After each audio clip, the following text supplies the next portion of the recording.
Hi, my name is Anna, And I'm Jennifer. and we wanted to talk to you about the application process so you know what to expect when you're applying. So, what would you say is the first step in the application process?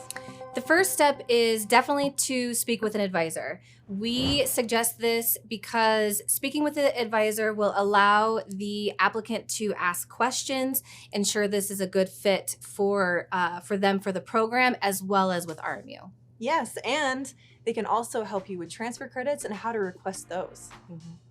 You'll definitely want to start your transfer credit form at the same time you submit your application.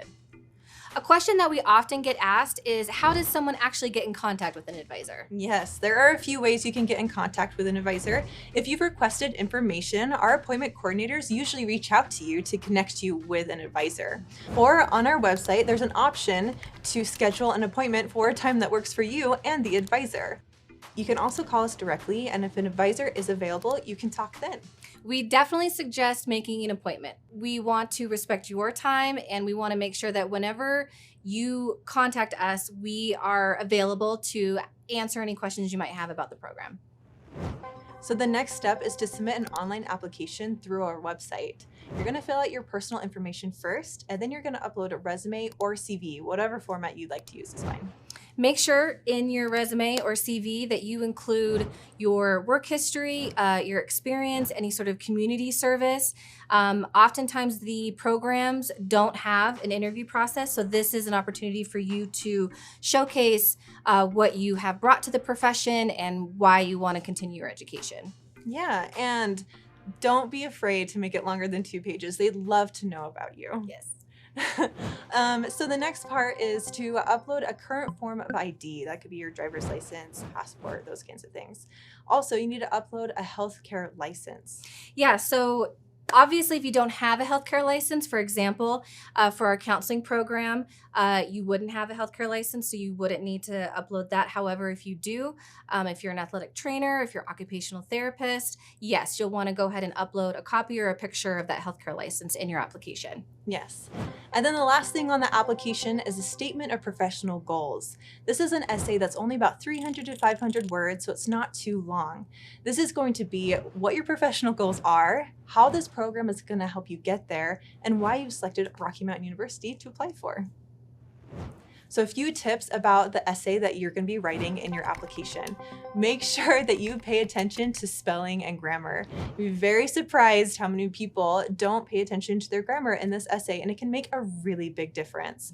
This shows that you're competent at a graduate level, so this should be a professional writing sample.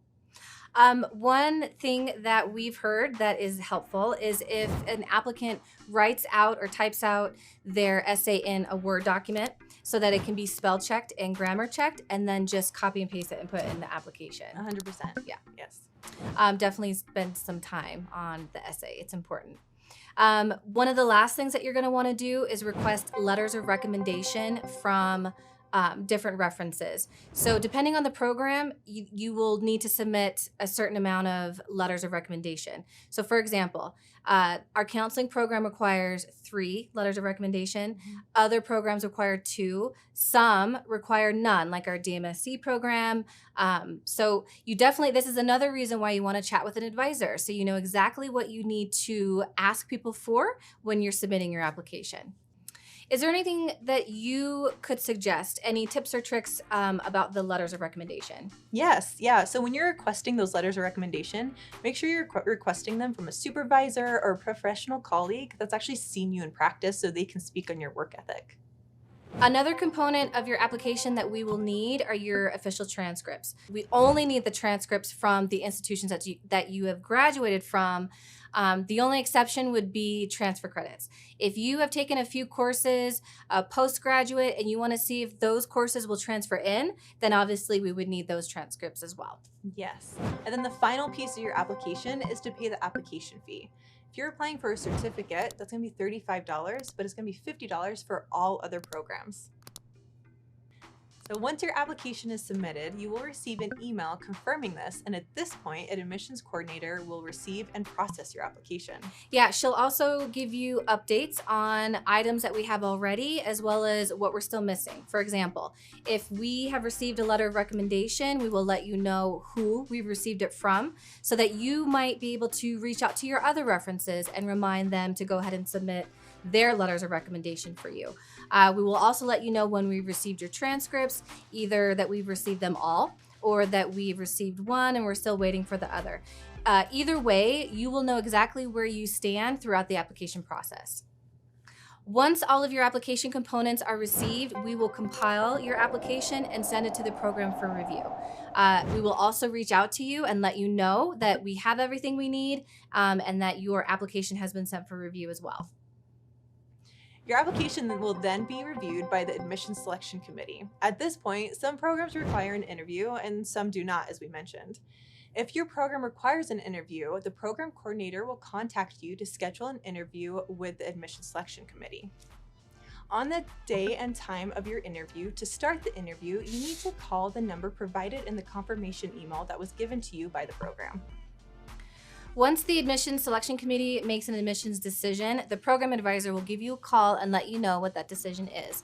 Typically, it's 5 to 10 business days after the application has been sent for review. You can confirm your enrollment by submitting the enrollment forms that were linked in your acceptance email that you received after the phone call with the admissions advisor. In addition to this, you'll want to submit your enrollment deposit. Yes, this enrollment deposit is non-refundable, but it will actually be applied to your first semester's tuition. Once we receive all those components, you will officially be enrolled as a student at RMU. Welcome to the family.